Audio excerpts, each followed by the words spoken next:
जय माता रानी दोस्तों, आपके अपने चैनल धर्म साधना में आपका बहुत बहुत स्वागत है। माँ भगवती दुर्गा की कृपा सदैव आप और आपके समस्त परिवार पर बनी रहे। दोस्तों, आज की वीडियो में आप जानेंगे पुरुषोत्तम मास के बारे में।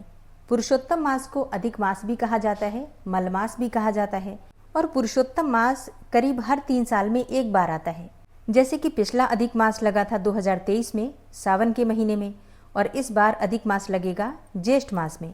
तो इस वीडियो में आप जानेंगे कि ज्येष्ठ मास में कब से अधिक मास का प्रारंभ होगा और कब समाप्त हो रहा है और पुरुषोत्तम मास में हमें क्या करना चाहिए और क्या नहीं करना चाहिए।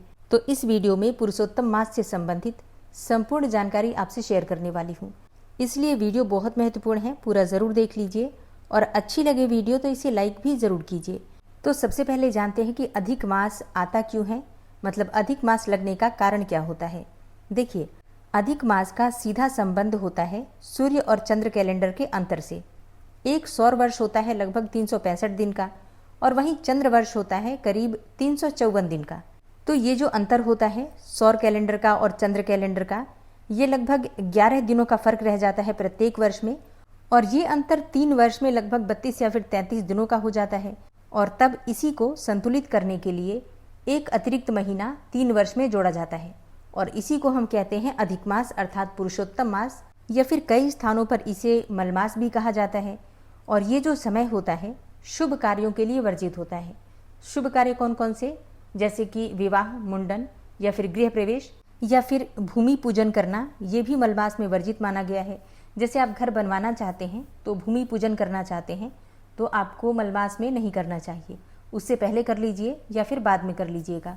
और अगर आप कोई भी नया व्यापार शुरू करना चाहते हैं तो ऐसे में आपको अधिक मास का ध्यान रखना है।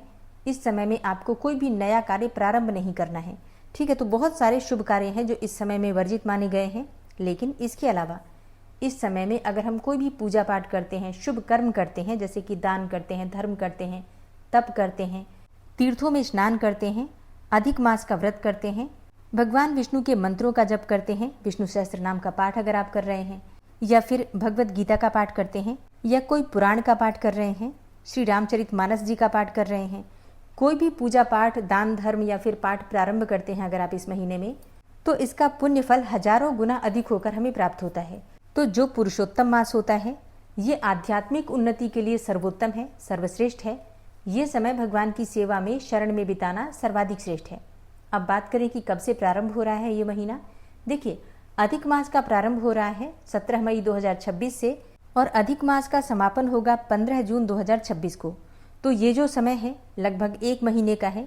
इस समय में कोई नया कार्य प्रारंभ नहीं करना है, लेकिन अगर आप पूजा पाठ करते हैं, व्रत धारण कर रहे हैं मलमास का, तो सर्वाधिक श्रेष्ठ है। अब बात करते हैं कुछ विशेष प्रश्नों के बारे में।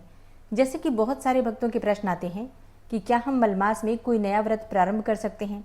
देखिए, मलमास में वैसे तो कोई भी नया व्रत या फिर कोई भी नया कार्य प्रारंभ नहीं करना चाहिए। जैसे कि अगर आप कोई दिनों का व्रत शुरू करना चाहते हैं, जैसे सोमवार का, बृहस्पतिवार का या फिर शुक्रवार का, मतलब किसी भी वार का व्रत अगर आप प्रारंभ करना चाहते हैं तो अधिक मास में प्रारंभ नहीं करना चाहिए। लेकिन अगर आप मलमास का अर्थात अधिक मास का व्रत करना चाहते हैं, जैसे कि पूरे अधिक मास का बहुत सारे भक्त हैं जो कि व्रत धारण करते हैं, बहुत श्रेष्ठ माना जाता है। कहा जाता है कि कार्तिक मास के स्नान और व्रत का उतना पुण्य फल प्राप्त नहीं होता जितना कि पुरुषोत्तम मास में व्रत करने से और तीर्थों में स्नान करने से प्राप्त होता है। तो अगर आप अधिक मास का व्रत करते हैं तो बिल्कुल कर सकते हैं। इसके अलावा मान लीजिए कि अगर आप अधिक मास का पूरे महीने का व्रत नहीं कर पाते हैं तो इस महीने में जो विशेष तिथियां होती हैं, जैसे कि एकादशी तिथि, त्रयोदशी तिथि, दुर्गा अष्टमी, इस प्रकार की जो तिथियां हैं, चतुर्थी तिथि, इनका व्रत आप कर सकते हैं। बस इतना ध्यान रखना है कि ये व्रत हमें हमेशा के लिए प्रारंभ नहीं करना होता है। बस मलमास की जो कुछ विशेष तिथियां होती हैं उनका व्रत करके उसी दिन दान दक्षिणा देकर व्रत का उद्यापन हम कर देते हैं, ठीक है। तो अगर आप कोई भी एकादशी का व्रत नहीं करते हैं तो भी आप मलमास में आने वाली 2 एकादशियां जो होती हैं दोनों पक्षों की, उनका व्रत आप कर सकते हैं, ठीक है।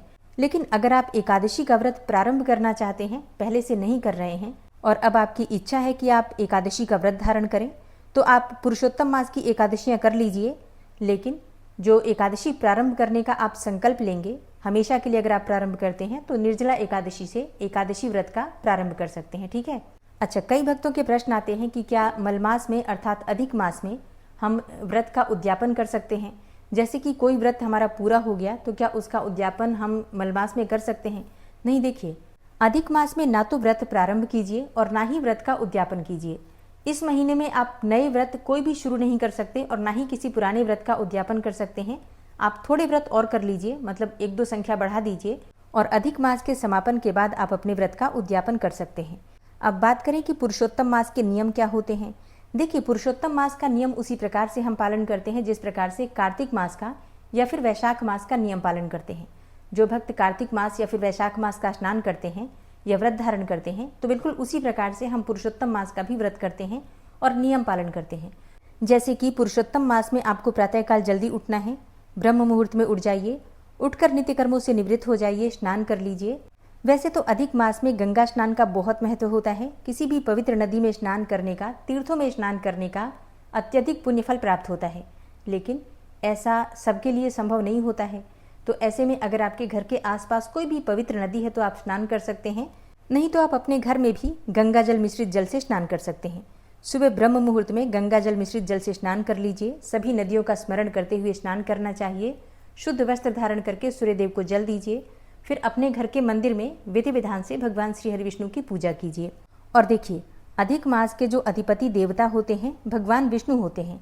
तो इस मास की कथा भगवान विष्णु के अवतार नृसिंह भगवान और श्री कृष्ण से जुड़ी हुई है। इसलिए इस महीने में इन दोनों की पूजा करने से सभी तरह के संकटों से मुक्ति मिल जाती है। तो अधिक मास में भगवान श्री कृष्ण की और भगवान श्री हरि विष्णु के अवतार नृसिंह भगवान की विधि विधान से पूजा करनी चाहिए। इसके अलावा अधिक मास में भगवान शालिग्राम की पूजा की जाती है। मतलब भगवान विष्णु के किसी भी अवतार की आराधना आप कर सकते हैं वैसे तो, लेकिन शालिग्राम, तुलसी महारानी और दक्षिणावर्ती शंख, इनकी विशेष रूप से पूजा करने का विधान है पुरुषोत्तम मास में। प्रतिदिन कम से कम भगवान के 1000 नामों का स्मरण अवश्य करना चाहिए। आप चाहें तो गोपाल सहस्त्र नाम का पाठ कर सकते हैं, श्री विष्णु सहस्त्र नाम का पाठ कर सकते हैं, ठीक है। मतलब किसी भी प्रकार से भगवान श्री हरि विष्णु के नाम का, मंत्र का स्मरण करना श्रेष्ठ माना जाता है। और जैसे कई भक्त हैं जो कि प्रत्येक दिन विष्णु सहस्त्र नाम का पाठ कर नहीं पाते हैं, समय नहीं है या फिर पढ़ नहीं पाते हैं संस्कृत, तो उनकी जानकारी के लिए बता दूं, प्रतिदिन हमारे चैनल पर जो कथा आती है, जो मास की कथाएं आ रही हैं, पौराणिक कथाएं, उसमें आपको प्रतिदिन विष्णु सहस्त्र नाम का पाठ सुनाया जाता है। आप चाहें तो प्रतिदिन कथा के माध्यम से उसे सुन सकते हैं। अधिक मास में प्रतिदिन दीप दान करना, भगवान श्री हरि विष्णु के निमित्त हवन करना, यज्ञ करना श्रेष्ठ माना जाता है। मतलब प्रयास करना चाहिए कि प्रतिदिन किसी मंदिर में या फिर घर में ही भगवान विष्णु के नाम का एक दीपक अवश्य प्रज्वलित कीजिए। तुलसी के पास दीपदान अवश्य कीजिए। शालिग्राम के पास दीपदान आप कर सकते हैं। भगवान शिव का कोई मंदिर हो तो वहां भी दीपदान आप कर सकते हैं। इसके अलावा अधिक मास में व्रत करने का विधान बताया गया है शास्त्रों में। पुराणों के अनुसार जो मनुष्य व्रत धारण करते हैं अधिक मास का, उन्हें समस्त प्रकार के कायिक, वाचिक, मानसिक पाप कर्मों से मुक्ति मिल जाती है और किसी भी प्रकार की परेशानी से मुक्ति मिल जाती है। समस्त प्रकार के भौतिक सुखों की प्राप्ति होती है और मरणोपरांत वैकुंठ लोक की अर्थात मोक्ष की प्राप्ति होती है अगर आप मलमास का व्रत धारण करते हैं। अब जो भक्त मलमास का अर्थात अधिक मास का व्रत धारण करना चाहते हैं, उनके लिए नियम क्या होंगे, इसकी जानकारी आपको मिलेगी आने वाली वीडियो में, तो आने वाली वीडियो जरूर देखिए। अब बात करें कि अधिक मास में क्या नहीं करना चाहिए।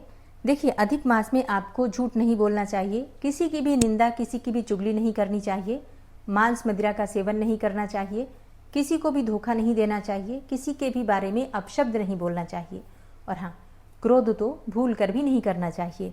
अधिक मास भगवान श्री हरि विष्णु को अत्यंत प्रिय है, इसलिए इस महीने में जितना हो सके अपने आचार, विचार और व्यवहार शुद्ध रखें, दूसरों का सम्मान करें, सब में ईश्वर की भावना रखें और सभी जीवों पर दया करें, सभी जीवों की मदद करें। उम्मीद करती हूँ वीडियो आपके लिए उपयोगी होगी और अधिक मास से संबंधित कोई भी आपका प्रश्न है तो कमेंट बॉक्स में आप लिख सकते हैं, तो जल्दी ही आपके प्रश्नों के उत्तर आपको मिल जाएंगे। वीडियो अच्छी लगी हो तो लाइक कीजिएगा, शेयर ज़रूर कीजिए ज़्यादा से ज़्यादा, और अगर आप इस चैनल पर पहली बार आए हैं, अभी तक आपने चैनल को सब्सक्राइब नहीं किया है, तो आज की वीडियो अगर आपको अच्छी लगे तो चैनल को सब्सक्राइब करके बेल आइकन को ज़रूर प्रेस कर लीजिए ताकि आने वाली वीडियोज़ की नोटिफिकेशन आपको सही समय पर प्राप्त हो। मिलती हूँ मैं आपसे अगली वीडियो में, तब तक के लिए जय श्री राधे।